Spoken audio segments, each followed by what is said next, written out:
네, 계속 진행하겠습니다.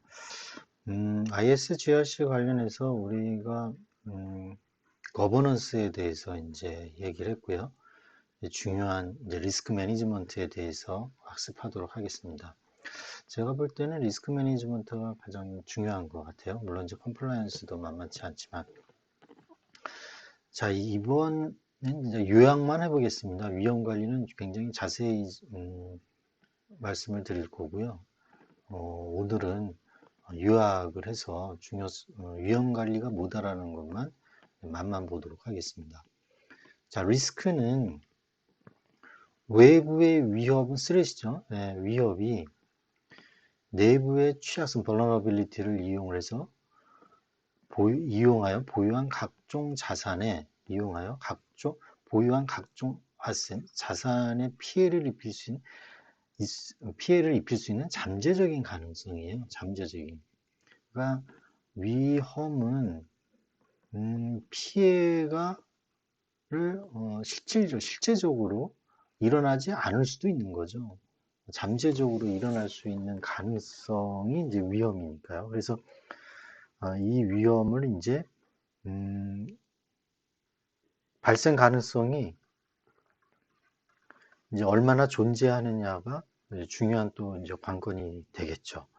자, 그래서 위험의 이제 구성 요소를 보면은 위협이 있고, 이 위협은 자신의 손실을 초래할 수 있는 원치 않은 잠재적인 원인이나 행위자예요. 잠재적 원인. 그러니까 어, 예를 들면은 지진이라는 거 다음에 뭐 또는 화재, 물리적 보안 조치에서 이 건물 안에 예를 들면은 각종 전산센터가 있는데, 이 전산센터는 화재와 지진에 의해서 무너지면 여기에 보관되어 있는 중요한 자산, DB 또는 이 각각에 있는 자산이 다 파괴가 되죠. 근데 이 지진과 이 화재는 사실 발생 가능성은 많지 않아요. 1년에 뭐 10년에 1회 정도 또는 뭐 50, 100년에 1회 정도 이렇게 일어나죠. 하지만 이게 일어나면은 이거에 대한 파괴력은 위험도는 피해, 그러니까 위험도의 피해는 굉장히 크죠. 하지만 이게 발생할 가능성이 그렇게 존재하지 않기 때문에 이거에 대해서는 예를 들면 지진이라서 건물이 붕괴돼서 이 자산이 파괴될 거라는 우려사항은 알지만 이거에 대한 보호 대책은 세우지 않을 겁니다. 왜? 발생 가능성이 그렇게 많지 않으니까요. 이거에 대해서 그 내부 건물 내구성을 높이기 위해서 우리 기업에 투자하는 비즈니스를 위해서 투자하는 돈이 10억인데 이걸 투자하기 위해서 이 내구성을 어, 강화하기 위해서 투자할 돈은 만약 20억이다. 배보다 배꼽이 큰 거죠. 그러니까 이런 거는 대책이 그냥 위험 수용이에요. 이게 일어나면은 그냥 이 전산센터에 대한 그 자산은 다 파괴될 거라는 걸 수용해버리는 거예요. 만약에 좀 더 보호 대책을 적극적으로 한다면 백업을 시키겠죠. 예, 이산해서 다른 장소에다가 중요한 거는 백업을 이제 시키는 최소한의 보호 대책은 이제 수립할 수가 있겠죠. 여하튼 그러한 것들이 원치 않은 사건의 잠재적인 원인이나 행위자가 위협이고요. 그다음에 취약성은 그 정보 보안성의 허점이에요. 그러니까 예를 들면은 물리적 보안, 이 건물에 대해서 지진이 일어났을 때, 그 지진에 대한 그 위협이 있을 수가 있는데, 이 건물은 뭐, 나무 목재로 돼 있어서, 어? 그 지진에 대해서 굉장히 약한 거죠. 그런 이제 취약성이 있는 거죠. 그런 걸 이제 분석할 수 있는 거죠. 물론 이제 여기 예를 들면은 기술적인 측면에서는 허용되지 않은 권한 이상의 어떤 사용자가 어, 이 접근 권한을 상향으로 이제 준 거죠. 어, 허용되지 않은 그런 접근 권한을 준다든지 또는 사용자 관리자의 부주의라든지 뭐 예를 들면은 중요한 어떤 그 개인 정보를 뭐 쓰레기통에 그냥 버린다든지 그러니까 파쇄하지 않고 이런 것들은 쓰레기통에 버려서 어떤 쓰레기에 버리면은 바로 개인정보가 유출되는 거거든요. 이런 부지라든지 사회공학 기법에 의해서 사회공학 기법은 어떤 친인척 관계, 어떤 사람의 관계에 의해서 그 회사의 어떤 기밀 자료라든지 어떤 패스워드를 루트 패스워드를 잠깐 알려달라고 요청한다든지 이런 사회공학 기법에 의해서 그 약점이 있을 수 있다라는 거예요. 그게 이제 다 취약점이 되는 거죠. 그 다음에 자산은 조직이 보호해야 될 이제 대상입니다. 정보, 하드웨어, 소프트웨어, 시설, 인력, 기업의 평판, 이미지까지도 다 이제 자산이 되는 거죠. 자, 결국에 이 위험 관리라는 거는요, 조직의 자산을 보호하는 건데, 보호를 위험을 수용할 수 있는 수준으로 유지하는 과정이에요. 이게 중요한 거죠. 그죠? 위험 관리는 위험을 수용할 수 있는 수준으로 유지하는 거죠. 아주 위험 그 수준을 위험도를 제로로 할 수는 없어요. 예, 수용할 수 있는 수준으로 유지하는 과정이 위험 관리다. 그리고 위험은 바로 이렇게 수학적인 기호에 의해서 표시를 하면은 이렇게 표시된다는 거죠. 말로 설명하면은 어, 자산을 위협으로부터, 그죠? 그 위협이 내부의 취약성을 이용을 해서 피해를 입힐 수 있는 잠재적인 가능성이라고 그랬잖아요. 그죠? 그래서 AVT. 그러니까 우리는 쉽게 얘기하면 VAT로 저는 이제 외우는데, 하여튼 ATV의 함수로 표시할 수가 있습니다. 뒤에 가면은 이거를 위험도를 이제 산정을 하게 되는데, 플러스를 할 수도 있고, 이제 어떨 때는 곱하기로 할 수도 있고, 그거는 그 기업의 상황에 따라서 위험도를 측정을 할 때는 아, 적당한 그 곱셈이나 덧셈을 이용을 해서 할 수가 있습니다. 자, 그래서 위험 관리는 자산에 대한 어떤 그 위험 분석을 해야 되겠죠. 자산에 대한 위험 분석을 한다는 거는 그 자산의 중요도, 이게 얼마나 중요하냐, 이 자산이. PC가 있고, 그다음에 서버가 있고, 그다음에 DB가 이렇게 한 세씩 있는데, 이거는 중요도가 예를 들면 중요도를 0에서부터 15까지 준다. 네. 정성적으로 저렇게 준다. 등급을 매긴다 했을 때, PC는 5, 서버는 10, DB는 15. 이렇게 중요도를 매긴다는 거죠. 그 다음에 이 자산에 대한 취약성, vulnerability는 뭐가 있느냐, 그죠? 그 다음에 위협은 뭐가 있느냐. 그래서 이 취약성과 위협에 따라서 어떤 우려사항을 분석을 할 수가 있어요. 네, 그 뒤에서는 또 얘기를 하겠습니다. 그 다음에 비용 대비 효과적인 그 보호 대책. 자, 여기에서 이제 어떤 그 위험을 이제 분석을 하게 되면은 이거에 대한 이 위험을 처리를 하는 방법이 이제 네 가지가 있어요. 요 뒤에서 얘기할 텐데 예를 들면 위험 수용이라든지 감소라든지 위험 전가라든지 또는 위험 회피라든지 이렇게 네 가지가 있게 되는데 이런 위험 처리 방식에 따라서 효과적인 보호 대책을 이제 수립을 하는 거죠. 만약에 위험 감소를 한다 그러면은 만약에 이 PC는 바이러스라는 어떤 그 위협이 있을 수 있다라는 거죠. 네? 위협을 가하면은 이 PC는 파일이 파괴되는 그런 이제 우려가 이제 발생이 됩니다. 그러면 이거에 대한 보호 대책은 뭐죠? 백신을 설치하는 거죠. 돈을 이제 투자를 해서 백신을 이제 설치를 하게 됩니다. 그러면 어떻게 돼요? 위험이 감소가 되겠죠. 위험이 감소가 됩니다. 그죠? 그래서 이제 이런 위험 처리를 하게 되면 위험으로부터 자산을 보호하게 되는 거죠. 이 백신을 설치한다고 해서 위험 감소가 제로로 완전히 없어지는 건 아니죠. 그죠? 왜냐하면 이 바이러스가 새로운 어떤 또 변종된 바이러스가 또 발생이 돼서 들어오게 되면 이 백신을 업데이트를 하지 않으면은 어떻게 됩니까? 또 이 피해가 일어나게 되는 거거든요. 그러니까 기존에 그 발생되어 있는 바이러스는 처리가 되지만은 이 변종된 바이러스 또는 새로 생긴 바이러스에 대해서 백신을 패치를 하지 않으면 항상 업데이트하지 않으면 이 PC에 대한 취약성은 계속 있는 거죠. 네? 제로로 완전히 그 감소하는 거는 어렵다.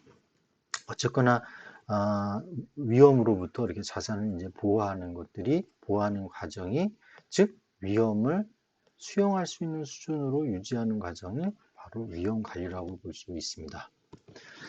자, 그러면 위험 관리는 아까 말씀드렸다시피 위험은 A 자산과 vulnerability, threat 요거에 대해서 곱하기 또는 더하기의 함수로 표현할 수가 있다고 그랬어요. 위험은. 그래서 V는 A의 그 자산의 취약점이고요. 그 다음에 스트레스의 이용 대상이 되는 거죠. 그 vulnerability는. 그 다음에 보호 대책이 미비하면은 그 취약성이 생기는 거죠. 전산센터에 예를 들면 출입문이 있는데 이 출입문에 대해서 보호 조치 통제를 해야 되잖아요. 통제를 해야 되는데 예를 들면은 뭐 열쇠로 했어요. 그 열쇠는 예를 들면은 이 자물쇠를 했는데 이 자물쇠에 대한 열쇠는 요 밑에다가 숨겨 놓습니다. 그러면 이거는 보호 대책이 굉장히 미비한 거죠. 그러면 이 취약점이 아직도 요 열쇠를 위치를 알고 있는 사람은 통제 대상이 되는데도 불구하고 통과를 할 수 있다라는 거예요. 자, 그러한 이제 얘기가 바로 카운터 매지의 이제 미비입니다. 그다음에 리스크는 스렛이 위협이 이 취약점을 이용을 해서 각종 A에게 피해를 줄 수 있는 잠재적인 가능성이라고 그랬어요.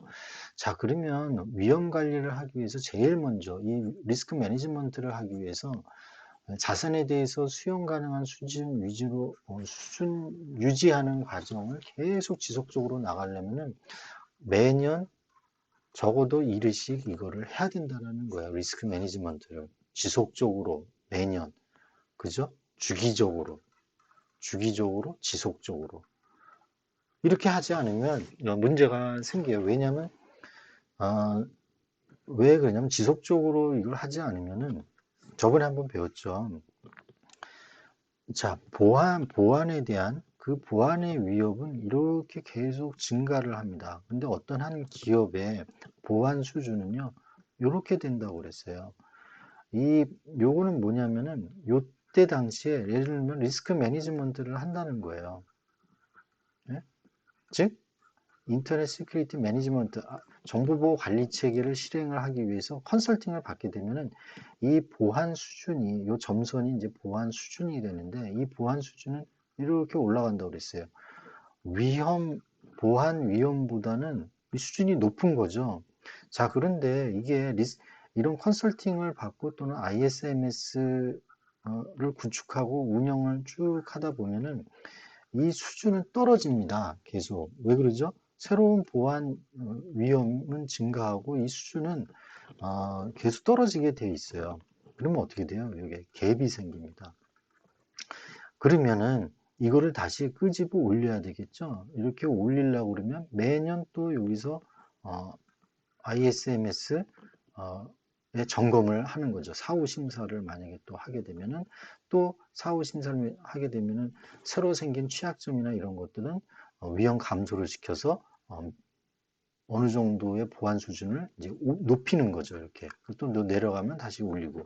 이렇게 주기적으로 지속적으로 이제 위험 관리를 해야 된다라는 얘기예요.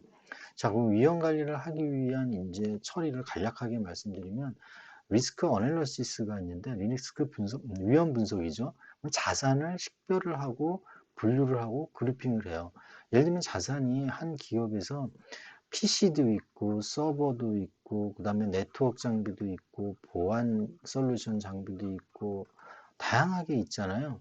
그 자산을 이렇게 PC군, 서버군, 네트워크군, 그다음에 보안 장비군 이렇게 분류를 한다는 얘기입니다.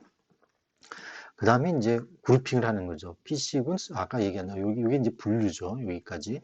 그 다음에 뭐 DB, 뭐 인사 인사 기록 정보, 중요도 평가를 하게 돼요. 이 PC는 중요도 평가가 아까도 얘기했다시피 0에서 15까지 있다 그러면 이거는 뭐 10이다, 뭐 5다 이렇게 평가를 하게 됩니다.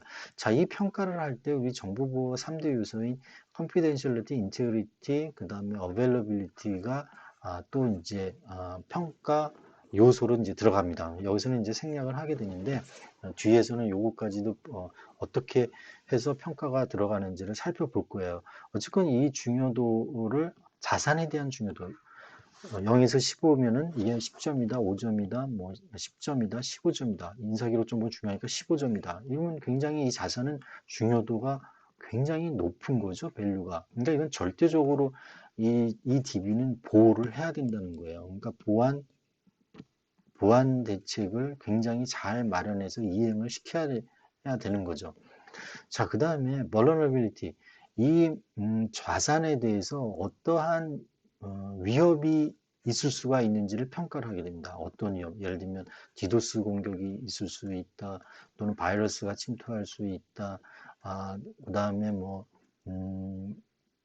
패스워드를 알아갖고 뭐 침투할 수 있다 등등 그 어떤 위협이 있을 수 있는지를 평가를 해요. threat, 요거를 평가하게 돼요. 그 다음에 이 자산에 대해서 어떠한 vulnerability, 취약점이 있을 수 있는지를 또 평가를 하게 돼요.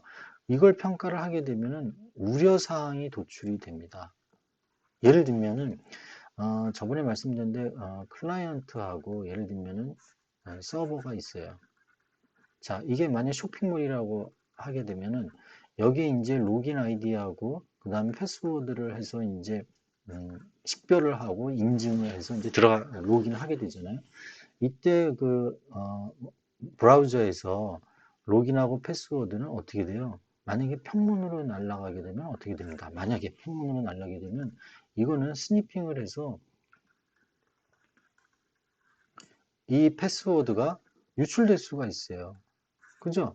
그러면 로긴 아이디하고 이 패스워드가 유출이 되면은 뭐 이 사람 도용이 되는 거죠. 그죠? 패스워드가 유출될 수 있는 그 우려사항이 발생이 됩니다. 그죠?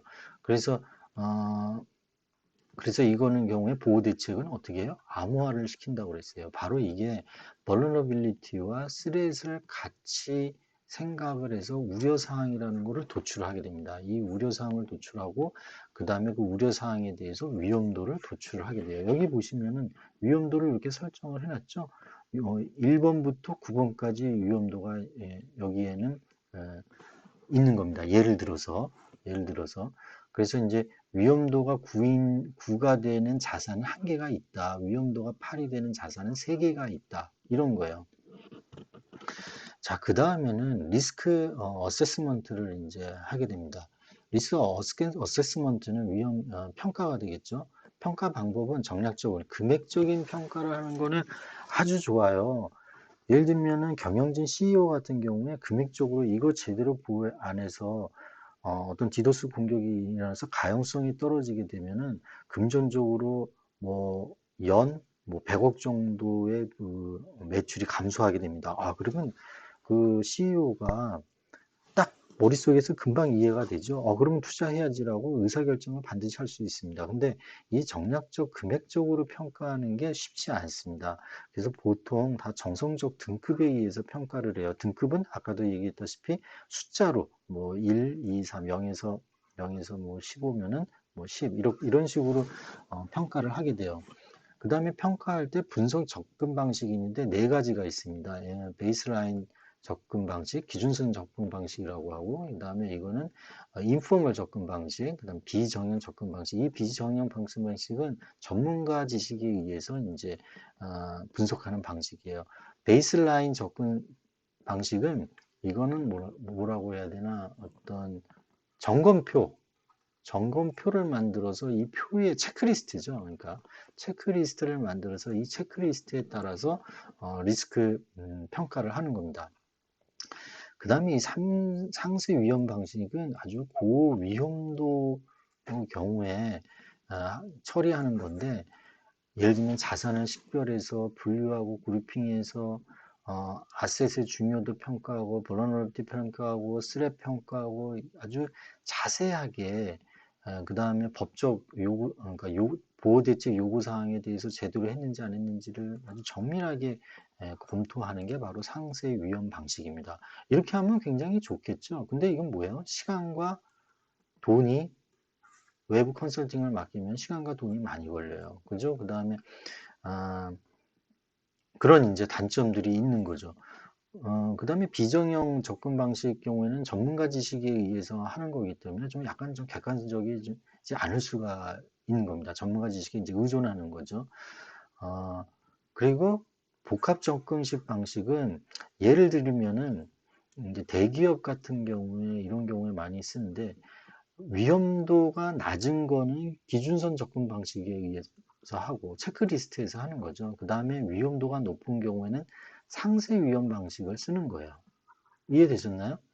그래서 이런 복합 접근법이 이 대기업에서 많이 이제 이루어지고 기준선 접근 방식은 이 체크리스트에서 하는 거기 때문에 아주 중소기업, 가벼운 소기업에서 만약에 이걸 한다 그러면 이 방법론을 이제 사용할 수가 있습니다.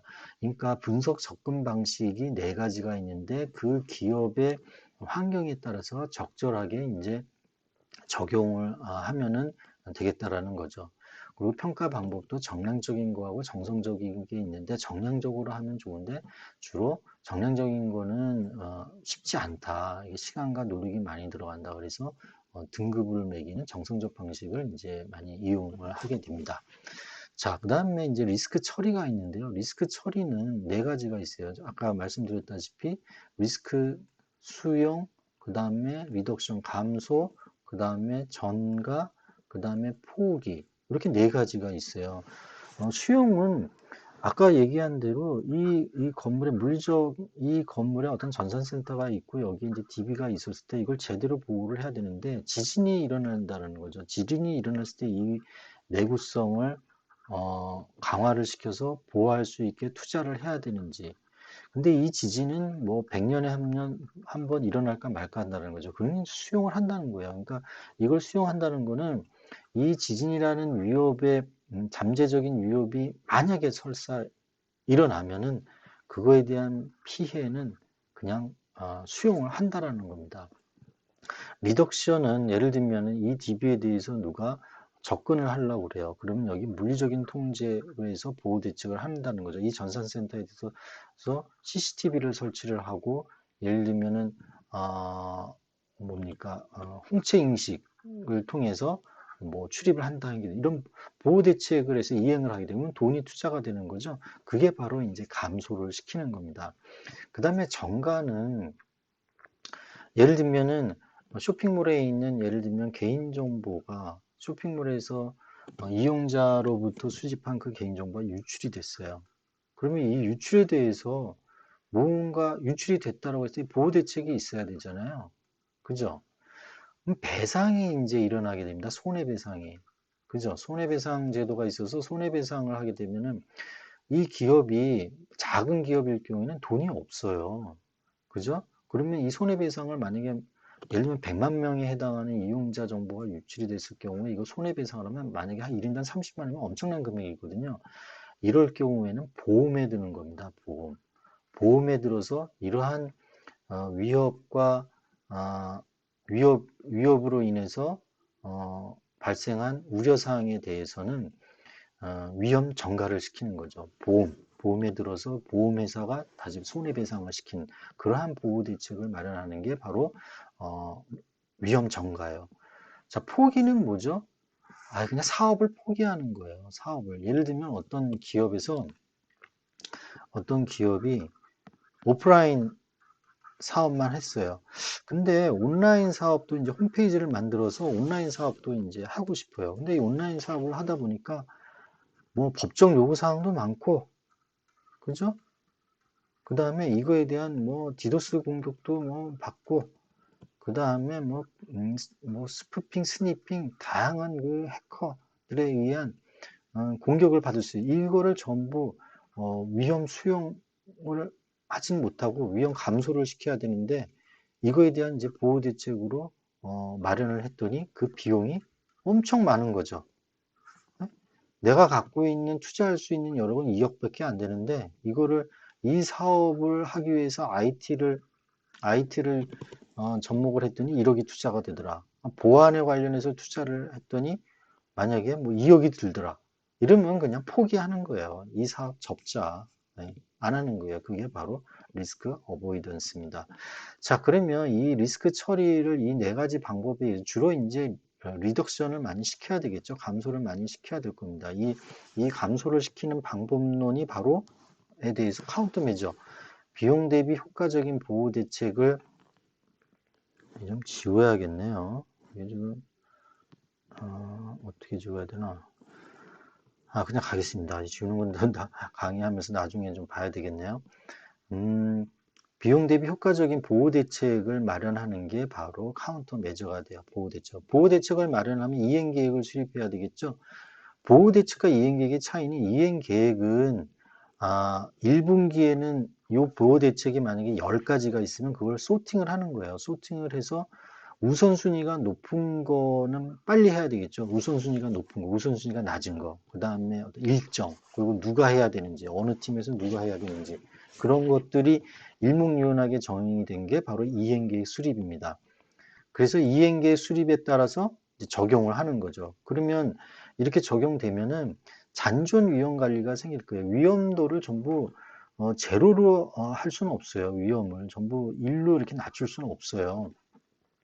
그렇게 되면은 이제 그 잔존 위험 관리, 잔존하는 위험이 생길 수밖에 없고, 시간이 이제 지나면은 아까 요 그림에서 봤다시피 이 컨설팅을 하게 돼서 뭐 내부에서 직접 했다 하더라도, 직접 하게 돼도 위험 이 수준은, 보안 수준은 이렇게 올라갈 겁니다. 그죠? 근데 이게 세월이 지나가면은 보안에 대한 그 위험은 증가할 거고 보안 수준은 떨어지게 돼 있어요. 그럼 요 갭이 생기죠. 이 갭을 분석을 해서 뭐가 지금 문제라는 거를 보안 위험이 있고 지금 수준이 있으니까 이걸 다시 올 이 갭 분석을 해서 현황 분석을 하는 거죠. 그래서 이걸 올려야 되는 작업을 매년 이제 시행을 해야 됩니다. 자, 그런데 여기서 가장 중요한 위험 가능 수준, DOA, Degree of Assurance에 대해서 제가 말씀을 안 드렸는데, 이 위험도를 측정하니까 1번부터 9번까지 이렇게 있어요. 그러면 우리 기업에서는 위험도를 어디로 결정을 했냐? 요 5 밑에까지는 그냥 잔여 위험으로 관리하는 거예요. 이게 바로 위험 수용이에요. 위험 수용. 요 이상은 처리해야 될 위험들이에요. 이거는 감소를 시켜야 되겠죠. 그러면 이 DOA는 누가 결정하느냐? 바로 경영진에서 결정을 해야 됩니다. 그래서 주로 정보보호위원회라는 거를 이제 만들어서 여기에 CEO가 들어가면 아주 좋죠. CEO 뭐 해당되는 관계 부서장들이 들어가서 실무진으로부터 DOA를 보고를 받고, 자, 그럼 우리 DOA는 5로 합시다, 6으로 합시다. 물론 실무진들이 몇으로 해야 된다라는 걸 보고를 하겠죠. 자, 그걸 보고를 하면은 그걸 타당성을 보고 결정을 한다는 거죠. 왜냐하면 이 DOA를 결정한다는 거는 투자가 일어난다는 겁니다. 그죠? 이걸 여기에 있는 위험도에 있는 자산에 대한 거는 위험 처리를 해야 되기 때문에 돈이 들어가는 거거든요. 그래서 반드시 경영진, 최고 경영자를 포함해서 경영진들이 정보보호위원회에 들어와서 결정을 하는 게 좋다라는 겁니다. 자, 그렇게 되면은 위험은, 리스크라는 거는 자산과 위협과 취약점에 대해서 이런 잠재적인 위험이 있었는데, 이런 그 위험 관리를 하면서 불필요한 투자라든지 과도한 투자는 방지할 수가 있어요. 왜냐하면 요 수용이라는 게 있을 수 있으니까. 그래서 정보보호 대책 및 통제가 일어나서 이 위험이 이렇게 이제 줄어들게 되고 불갑을 잔여 위험이라는 게 이렇게 생기게 됩니다. 그러면 이런 질문이 있을 수 있어요. 이 DOA를 높이면 되지 않습니까? 높이면은 뭐 투자할 게 뭐 많지 않지 않습니까? 그래서 이 DOA의 의사 결정이 굉장히 중요한 거죠. 근데 이 DOA를 올릴 거냐 내릴 거냐는 거는 경영진이 하게 돼 있지만 ISMS 인증을 안 받으면 상관이 없어요. 뭐, 낮으면 낮을수록 그 보안 수준은 높아지는 거고, 높아지면 보안 수준은 낮아지는 거잖아요. 그러니까 적정하게 이거는, 그러니까 투자할 수 있는, 비용과, 그거에 대한 리턴 되는 ROI를 이제 생각을 이제 해야 되겠죠. 하지만 이 DOA는 낮으면 낮을수록 좋은 거죠. 또한 ISMS 인증을 받을 때는 이 왜 DOA를 6으로 잡았냐, 5를 잡았냐에 대한 명확한 그 근거, 판단, 이런 것들이, 문서가 이제 필요로 합니다. 이제 참고로, 그 2001년 9.11 테러가 있었잖아요. 이 월드 트레이드 센터에서 9.11 테러가 있었어요. 근데 이건 모건 스탠리에서 근무하는 CISO 중에 리 레스콜라라는 사람이 있어요. 바로 이 사람이죠. 이 사람이, 이 모건 스탠리가 이 무역센터의 44층에서 74층 한 30개층을 이렇게 사용을 하고 있었어요. 근데 이 모건 스탠리 CISO가 뭐 반기별인지 분기별인지 이 우리나라 그 뭡니까 훈련, 어, 매월 예전에 우리 무슨 민방위 훈련 했었죠. 그런 것처럼 분기별로 훈련을 했어요. 어떻게 했냐면은 화재가 발생할 걸 대비를 해서 이 40층에 근무하는 사람을 걸어서 복도로 내려가는 그런 훈련을 했어요. 자, 이런 훈련은 이 하나의 어떻게 되면 보호 대책이 됩니다. 화재가 일어났을 때 이 자산 중에 이 인재, 인명, 인력이죠. 인력에 대한 이 생명을 보호해야 되잖아요. 굉장히 중요한 거죠. 뭐 어떻게 할 거냐. 훈련을 하자. 그래서 매월 또는 분기별로 걸어서 내려가는 훈련을 했어요. 얼마나 그 직원들이 불만이 많았겠어요. 그죠? 응? 힘들죠. 이거 걸어서 내려가려면 40층이지. 그럼에도 불구하고 이걸 주기적으로 계속 했습니다. 드디어 이 테러가 비행기가 와서 이게 붕괴됐잖아요. 붕괴가 됐는데 이때 붕괴가 돼서 이 사람이 확성기에 되고 우리가 평상시에 그 음악을 틀었대요. 음악을 들으면서 우리가 평상시에 했던 그 훈련대로 천천히 걸어 내려가십시오 해서 그 훈련대로 그대로 이제 했다고 합니다. 그래서 2,687명 구하고 사상자는 13명 정도 사상자가 났어요. 어, 그리고 있잖아요. 디제스터 리커버리 시스템, 그러니까 백업이죠. 어떤 이 자산에 대한, 그러니까 전산센터죠. 전산센터에 있는 모든 그 시스템하고 동일한 핫스탠바이로 백업을 이제 해놓은 거죠. 핫스탠바이로. 백업 센터를 이제 해놓은 거죠. 그러니까 이게 이제 백업되니까 핫스탠바이로 이 백업이 이제 오퍼레이션 된 거죠. 그래서 그 다음날 바로 사업장이 정상적으로 영업 재개를 했다고 이제 합니다. 그런데 경쟁자인 이 켄터 피스랜드라는 그 피처럴드라는 그 금융기업이 있었는데 여기는 320명이 실종이 됐어요. 업무 마비가 됐어요. 이만큼 여기는 리스크 매니지먼트에 대한 보호 대책이 예, 없었던 거죠. 그래서 그런데 안타깝게도 이 모건 스탠리의 보안 책임자인 리 레스콜라는 이 남아있는 사람을 또 구하러 들어갔다가 같이 유명을 달리했다고 합니다. 그래서 우리가 보안 공부하는 사람은 이 CISO, 이 모건 스탠리의 리 레스콜라 같은 그런 사명감을 갖고 일을 하는 게 좋다라고 해서 많은 교훈을 주고 있습니다. 자, 여기에서 보면은요, 이 테러라는 이제 위험이 이제 발생이 됐는데 여기서 그 threat은 비행기 출동이에요. 이 잠재적인 그 위험이잖아요. 그죠? 잠재적인 가능성이 있는 거잖아요. 그죠? 이거는 아마 생각지 못했을지도 몰라요. 그리고 취약성 건물의 내구성이었죠. 비행기가 여기에 충돌이 됐을 경우에 이 건물이 화재가 발생하지 않도록 붕괴되지 않도록 경고성이 있어? 만약에 없어? 없으면 이걸 어떻게 해야 되지? 보호 대책이 뭐지? 보호 대책이 뭘까요, 이게? 뭐, 이거 뒤에 뭐 비행기가 부닥치더라도 그걸 방지할 수 있는 쇠붙이를 여기다 덮개를 씌우나요? 그거는 말도 안 되는 거고, 여하 같은 이런 보호 대책이 위험을 감소를 시킬 건지, 수용을 할 건지, 또는 회피를 할 건지, 정가를 할 건지 고민을 했을 거예요. 그래서 나온 게 인력에 대해서는 훈련을 시키자.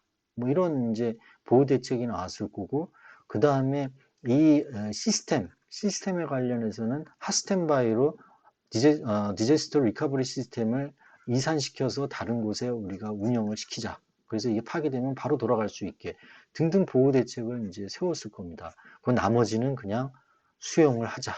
수용을 해버리고 또 이거에 대한 어떤 보상 처리할 수 있게 있으니까 보험에 들자. 그래서 트랜스포, 위험 감소라는 어떤 대책도 세웠을 거예요. 그죠? 그런 이제 여기서 이제 자산은 건물, 증권 서비스 또는 인력 등등 있었겠죠. 자, 이거에 의해서 이제 보호 대책을 이제 수립을 이제 한다라는 겁니다. 제가 뭐 이걸 얘기하는 거는 위험 관리가 이렇게 중요하다라는 거를 모건 스탠리의 리 레스콜라를 얘기를 하면서 좀 말씀을 드린 거예요. 한번 참조하시면 되겠습니다. 자, 정보보호 컴플라이언스에 대해서 좀 말씀드릴게요. 컴플라이언스는 1960년대 미국에서 독점금지법 위반, 주식의 내부자 거래 사건 등 발생했을 때 사용된 법무 관련 용어예요. 우리나라는 이제 법규 준수라고 얘기하고 있고요. 2000년대 이후에 금융권에서 준법 감시라는 표현을 썼습니다. 왜냐하면 2000년대 중반부터 이제 거버넌스라는 2000년대부터 거버넌스 용어를 쓰게 되고 이제 GRC에 대한 이제 개념이 보편화되기 시작을 했거든요. 어쨌거나 이 인포메이션 시큐리티 컴플라이언스는 정보보호 관련 법률 규정 또는 그 기업 내부의 지침 또는 뭐 가이드라인, 안내서 뭐 이런 거에 대한 준수예요. 법규 준수예요. 이걸 통해서 이제 통제 감독하는 거죠. 그죠? 굉장히 중요한 거죠. 네. 그래서 정보보호 컴플라이언스의 이제 필요성인데 이걸 발생할 수 있는 업무 수행 과정에서 발생할 가능성이 있는 이 준법의 법규 준수를 사전에 이제 식별을 해서 이거를 이제 반영을 하고 네, 그 리스크에 대해서 영향도를 이제 최소화하기 위한 그런 과정이라고 이제 볼 수가 있습니다. 이 법규 준수는 지키지 않으면은 뭐라 그러나요? 나중에 이제 개인정보법에 보시면 알겠지만 과태료하고 과징금 이런 것까지도 이제 매기게 돼요. 그래서 우리나라의 정보보호 규제 방식은 8, 90년대는 베스트 프랙티스에 의해서 기업의 이제 셀프 레귤레이션으로 했었어요. 그런데 이게 2000년대 중반 가니까 보안 사고가 증가돼서 피해 규모가 커지는 거예요. 그러니까 정부가 직접적으로 이제 통치를 하는 거죠. 거버넌스라는 걸 발의를 해서 뭐야? 컴플라이언스 준수해야 될 그 컴플라이언스를 이제 제시를 법률로 이제 만들게 되는 겁니다. 그래서 규제를 하는 거죠. 반드시 지켜라. 안 지키면은 과태료 과징금도 되고 영업 정지도 시키겠다. 그죠? 뭐 이런 것까지 이제 하게 되는 거죠. 정보보호 컴플라이언스는 이제 정보보호의 일부분이라는 건 뭐 당연하고요. 근데 이 정보보호 활동의 저해 요소, 이게 이제 그 서비스와 양날의 이제 칼이죠. 양날의 칼이 되는데 정보보호가 이제 높아지면은 아무래도 이제 서비스의 가용성이 이제 떨어지게 되는 거고 이 가용성이 이제 높이자니 이 정보보호 관리를 떨어뜨리면 정보 가능성은 올라서 좋은데 정보보호가 이제 제대로 안 돼서 피해가 이제 위험이 이제 발생할 수 있는 거죠. 최소한의 보안 요구사항을 요구하고 있으므로 이것만 준수하면 모든 정보가 해결될 것이라고 생각해서는 당연하죠. 나중에 이제 이 컴플라이언스를 배우겠지만 이제 법 규제를 이제 배우게 되는데 이거는 최소한의 지켜야 될 규제예요. 지켜야 할 규제입니다. 그 이상을 하라고 얘기는 해요. 이제 그러려면 이제 그 예산과 투자가 들어가니까 쉽지는 않은데 하여튼 이 IS GRC에서 이 컴플라이언스는 최소한의 지켜야 될 규제이다라고 생각을 하셔야 됩니다. 그 이유는 이제 개인정보보호 강의하면서 자세히 설명을 드리도록 하겠습니다. 정보보호 GRC 연계인데요. 경영진에 있어서는 자신의 경영 과제 중 하나로서 정보 자산과 이 정보 자산에 관련된 CIA죠. 기밀성, 무결성, 가용성 관점에서 위험 관리를 재인식하는 게 아주 중요하죠. 예, 당연하죠. 그리고 정보보호 관리의 핵심 요소로서 정보보호 가버넌스 우리가 배운 그다음에 위험 관리, 그다음에 컴플라이언스를 연계를 통해서 이 비즈니스 환경에 접목시켜서 능동적으로 대처하는 전략이 이제 필요로 할 겁니다. 자, 그래서 이 GRC 이제 마지막 그 장표가 되겠는데, 인포메이션 시큐리티 거버넌스는 당연히 최고 경영진의 책임과 이제 참여가 필요로 하고, 그 다음에 리스크 매니지먼트는 지속적이고 주기적인 활동이 필요로 해요. 근데 이게 그렇게 하기가 쉽지 않습니다. 이게 상당히 이제 미흡한 경우가 있는데 여하튼 지속적이고 주기적인 개선 활동이 이제 필요로 하고요. 그리고 이게 일시적인 그 활동이라고 보는 게 있어요. 한 번 했으니까 보안 수준이 이렇게 올라갔으니까 이제 됐지. 안 해도 되는 거 아니야? 이제 그렇게 판단하는 경우가 최고 경영층에서 많이 있다라는 거예요. 그거를 이제 이게 보안 수준이 이렇게 떨어진다라는 거를 잘 모르는 거죠. 그래서 이게 보안 관리 업무 프로세스의 어떤 정립에 있어서 필수라는 거를 이제 컨설팅을 통해서 그 최고 경영진을 이제 설득을 시키는 것도 이제 필요하다고 볼 수가 있습니다. 그리고 컴플라이언스는 마지막으로 이제 준수해야 될 이제 법규다라고 이제 보시면 되겠습니다. 그래서 지금까지 IS 이제 GRC에 대해서 좀 개념에 대해서 이제 말씀을 드렸고 특히 이제 리스크 매니지먼트에 대해서는 개요지만 좀 자세히 좀 말씀을 드렸어요. 컨셉에 대해서는 꼭 인식하고 계셔야 됩니다. 참고 문헌은 이 두 가지를 좀 이용을 했고요. 네, 수고하셨습니다.